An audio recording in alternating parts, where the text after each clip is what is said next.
সকল প্রশংসার মালিককে সে আল্লাহ সুবহানাহু ওয়া তাআলার দরবারে আমরা সকলে আন্তরিকতার সাথে উচ্চ আওয়াজে শুকরিয়া জ্ঞাপন করছি আলহামদুলিল্লাহ।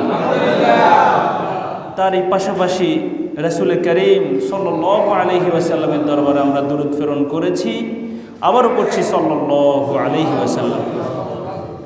তার এই পাশাপাশি ইসলামের বিধানকে প্রতিষ্ঠিত করার জন্য, ইসলামকে জমিনে টিকিয়ে রাখার জন্য যে সকল ভাই বোনেরা নিজের বুকের তাজা রক্ত বিলীন করে দিয়ে শহীদ হয়ে গেছেন, আল্লাহ রব্বুল আলামিন তাদের গুনাহ খাতা মাফ করে দিয়ে তাদেরকে জান্নাতের উচ্চ মাকাম দান করার পাশাপাশি আমাদেরকেও যেন তাদের কাতারে কবুল করে নেয়, সকলে বলি আমিন। সম্মানিত মুসল্লিয়ান ইকরাম, আমরা জুমার খুতবা শুনছিলাম প্রচলিত বিভিন্ন ভুল নিয়ে, যেই ভুলগুলোকে আমরা সঠিক হিসেবে জানি। তারই ধারাবাহিকতায় আমরা আজকে কয়েকটি ভুল নিয়ে আলোচনা করব। আল্লাহ রব্বুল আলামিন আমাদেরকে যেন তৌফিক দান করুক, সকলে বলি আমিন। তো সর্বপ্রথম আমরা যে ভুলটি নিয়ে আলোচনা করব সেটা হলো, আমাদের বাংলাদেশের অনেক ওলামায়ে কেরাম অথবা সাধারণ মানুষ অথবা বাংলাদেশের কোনো শিল্পী যে ইসলামিক গান করে, তারা একটা কথা বলে, সেটা হলো রাসূল সাল্লাল্লাহু আলাইহি ওয়াসাল্লামকে সৃষ্টি না করলে পৃথিবীর অন্য কিছু আর সৃষ্টি করত না। এই কথাটা কি আপনারা শুনেন নাই? আমার মনে হয় আপনারা এখানে যতজন আছেন তাদের মধ্যে একজনও বাকি নেই যে এই কথাটা শুনেন নাই। তারা বলে গানের মাধ্যমে অথবা ওয়াজ মাহফিলে জনগণের সামনে বলে যে তোমার সৃষ্টি না করলে কুল কায়নাত আসমান জমিন কিছুই সৃষ্টি করতো না, বলে না কি বলে না? কিন্তু বাস্তবিক অর্থে এই কথার সপক্ষে কোরআন এবং সহিহ হাদিসে কোনো দলিল পাওয়া যায়? তারা এই কথাটিকে শুধু মুখের মধ্যেই সীমাবদ্ধ রাখে না, এই কথার পক্ষে একটা দলিল দেয়। সেই দলিলটি হলো, তারা বলে লাউলা কালাম্মা খলাকতুল আফলাক, হে মুহাম্মদ, আপনাকে যদি সৃষ্টি করা না হতো তাহলে এই সৃষ্টিকুলের কোনো কিছুই, আকাশমণ্ডলী এবং ভূমণ্ডল কোনো কিছুই সৃষ্টি করা হতো না। এটা তারা দলিল হিসেবে বলে, লাউলা কালাম্মা খলাকতুল আফলাক। তাহলে আমরা সবাই বলি, ওলামায়ে কেরাম বলে, আমাদের ইসলামিক গানের শিল্পীরাও বলে যে নবী তোমাকে সৃষ্টি না করলে পৃথিবীর আর কিছু সৃষ্টি করা হতো না। তার মানে নবীর কারণেই আমরা সবাই দুনিয়াতে আসছি, সৃষ্টি হয়েছে সব কিছু, আসমান জমিন, পূর্ববর্তী নবীরা, সব কিছু। এই কথাটির সপক্ষে কোনো দলিল তো পাওয়া যায় না, কিন্তু আল্লাহ সুবহানাহু ওয়া তাআলা এই পৃথিবীকে কোনো নবীকে কেন্দ্র করে, কোনো নবীকে পাঠাবেন এই জন্য এই পৃথিবীকে সৃষ্টি করেন নাই। এই মর্মে আল্লাহ রাব্বুল আলামিন সূরাতুল আল বাকারার 29 নম্বর আয়াত আমাদেরকে জানিয়ে দিলেন। আল্লাহ রাব্বুল আলামিন আমাদেরকে বলেন, আমি এই পৃথিবীর মধ্যে আসমান জমিন, নদ নদী, পাহাড় পর্বত সহ যতগুলো নিয়ামত আমি দিয়ে দিয়েছি, সব কিছুই আমি সমস্ত জিন এবং ইনসানের জন্য দিয়ে দিয়েছি। কার জন্য দিয়েছেন?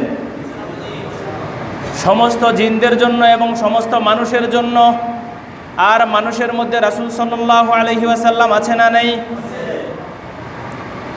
একটা হাদিস আমি আপনাদেরকে শুনিয়েছিলাম, রাসূল সাল্লাল্লাহু আলাইহি ওয়াসাল্লামের জন্ম বৃত্তান্ত বলতে গিয়ে, সেটা হলো আদম আলাইহি ওয়াসাল্লামকে যখন রূহ দেন নাই, তখন আল্লাহ সুবহানাহু ওয়া তাআলার কিতাবে রাসূল সাল্লাল্লাহু আলাইহি ওয়াসাল্লামের কথা ছিল নাকি ছিল না? এটা এই হাদিসটা শুনেন নাই? আমি বলেছিলাম আপনাদেরকে, শুনিয়েছিলাম। তো এই কথাটির অর্থ এই নয় যে রাসূল সাল্লাল্লাহু আলাইহি ওয়াসাল্লামকে পাঠাবেন বিদায় আদম আলাইহিস সালামকে সৃষ্টি করেছেন। এই কথাটির অর্থ হলো আল্লাহ সুবহানাহু ওয়া তাআলা শেষ জামানায় আখেরি পয়গম্বর হিসেবে রাসূল সাল্লাল্লাহু আলাইহি ওয়াসাল্লাম, মুহাম্মদ সাল্লাল্লাহু আলাইহি ওয়াসাল্লাম, আহমদ, এই আহমদ নামে, মুস্তাফা নামে একজন নবীকে পাঠাবেন, এটা তিনি জানতেন। এটা আল্লাহ সুবহানাহু ওয়া তাআলা জানতেন। এটা লিখে রেখেছেন। তার মানে এই নয় যে উনাকে কেন্দ্র করে আদম আলাইহিস সালামকে সৃষ্টি করা, আমাদের সবাইকে সৃষ্টি করা এবং আসমান জমিনকে সৃষ্টি করা, এর অর্থ এটা নয়। আল্লাহ রাব্বুল আলামিন আমাদেরকে জানিয়ে দিলেন, ওয়া হুয়াল্লাযী খালাকা লাকুম মা ফিল আরদি জামিআ, তিনি সেই সত্তা যেই আল্লাহ সুবহানাহু ওয়া তাআলা পৃথিবীকে তোমাদের সকলের জন্য, জিন এবং মানুষের জন্য সৃষ্টি করেছেন। কার জন্য সৃষ্টি করেছেন? সকল জিন এবং মানুষের জন্য। সুম্মা ইস্তাওয়া ইলাস সামাই, অতঃপর আল্লাহ সুবহানাহু ওয়া তাআলা আসমানের দিকে তাকান। ফাসাওয়াহুন্না সাবআ সামাওয়াত, এবং আসমানসমূহকে সুনিপুণভাবে সুন্দরভাবে তিনি সৃষ্টি করে ফেলেন। এই আসমান এবং জমিন পুরোটা কাদের জন্য বানিয়েছেন? মানুষ এবং জিনদের জন্য, উনার সৃষ্টিকুলের জন্য। ওয়া হুয়া বিকুল্লি শাইইন আলিম, তিনি সবার চাইতে বেশি জানেন, সব কিছু সম্পর্কে তিনি বুঝেন।